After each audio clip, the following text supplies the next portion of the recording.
आई डगमग दादाच्या फोनची वाट बघत बसायची.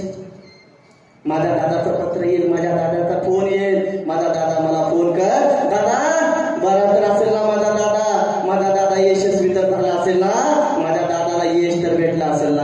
म्हणून आई दादा म्हणून दळमळ करायची माय बाप. रात्रंदिवस कष्ट करून त्या माऊलीने त्या लेकराला घडवलं होतं आणि दादा गेला परदेशामध्ये आणि आईला विसरला माय बाप.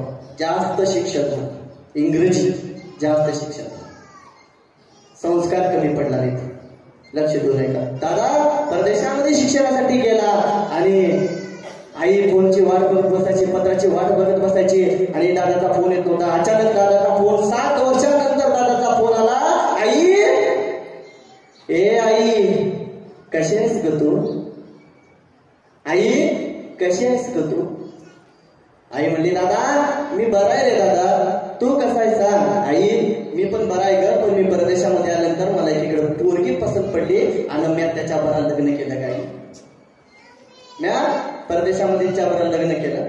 ती आई का म्हणते ऐका लक्ष ठेवू. दादा नसत मी तुझ्या लग्नाला तर काय झालं, तू खुश तर आहेस ना, तू समाधानी तर आहेस ना, तू आनंदित तर आहेस ना दादा. काही हरकत नाही दादा, तू फक्त आनंदामध्ये राहा. तसा मुलगा बोला आई तुझे कष्टाचे दिवस संपले का, मी तुला घेण्यासाठी येतोय आता. आईला आनंद वाटला. मुलगा घेऊन आला, पत्नीला सोबत घेऊन आला, गावी आला तर आईला म्हणला आई आपल्या नावाची जी अर्धा एकर जमीन होती ती विकून टाकू आणि तू माझ्या बरोबर चल, आता इथं राहू नको. आईनं काय म्हटली, दादा नको, मला माझ्या गणगोतामध्ये, माझ्या भावभावकीमध्ये, आपल्या खेड्यागावातली भाषा आहे समजून घ्या, गणगोतामध्ये भावभावकीमध्ये मला इथंच राहू दे दादा, तू जा परदेशामध्ये, मी नको. तरी दादा जिद्दीला पेटला, मुलगा हट्टाला पेटला.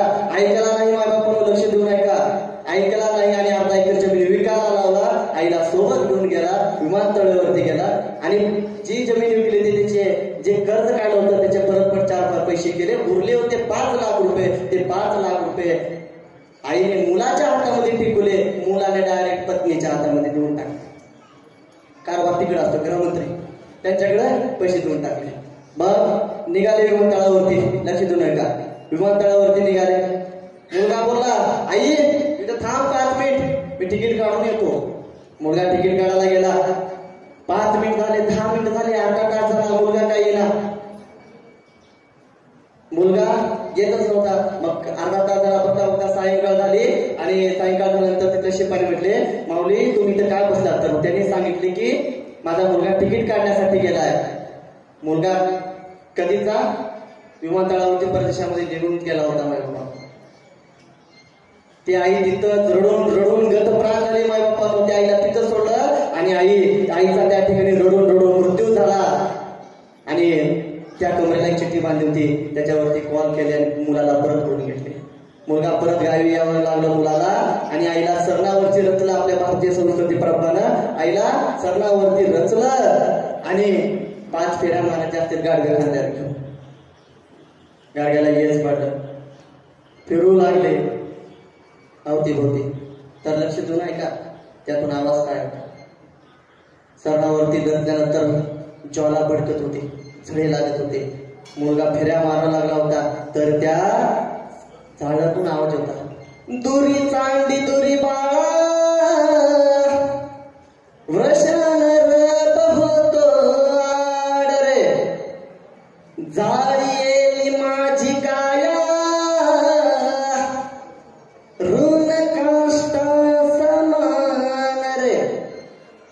दादा ए दादा, अरे लागून ते राखा रे दादा, अरे गवताच्या पेंडीसारखी माझी काया यांनी जळून टाकली दादा, त्याच्या झळा तुला सोसणार नाही दादा, लागून फेऱ्या घाल रे दादा, लागून फेऱ्या घाल.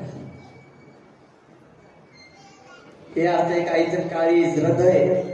तुम्ही नशिबावाला, इथं बसलेले सगळे पालक नशिबावाला आहे. आत्ताच गेल्यानंतर मुलांना विद्यार्थ्यांना सांगतो की आपल्या आईच्या मांडीवर डोकं ठेवून झोपा. तुम्ही खूप नशिबावाला. तिचे रोज पाय कापा, रोज नमस्कार करून घरच्या बाहेर निघा.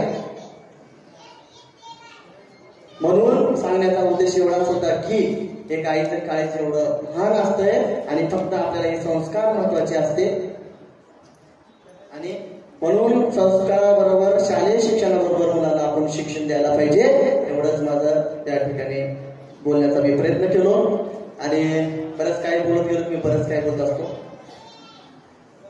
एकदा भजन संग्रहण करा डोळे पुसून घ्या बोले झाले डोळे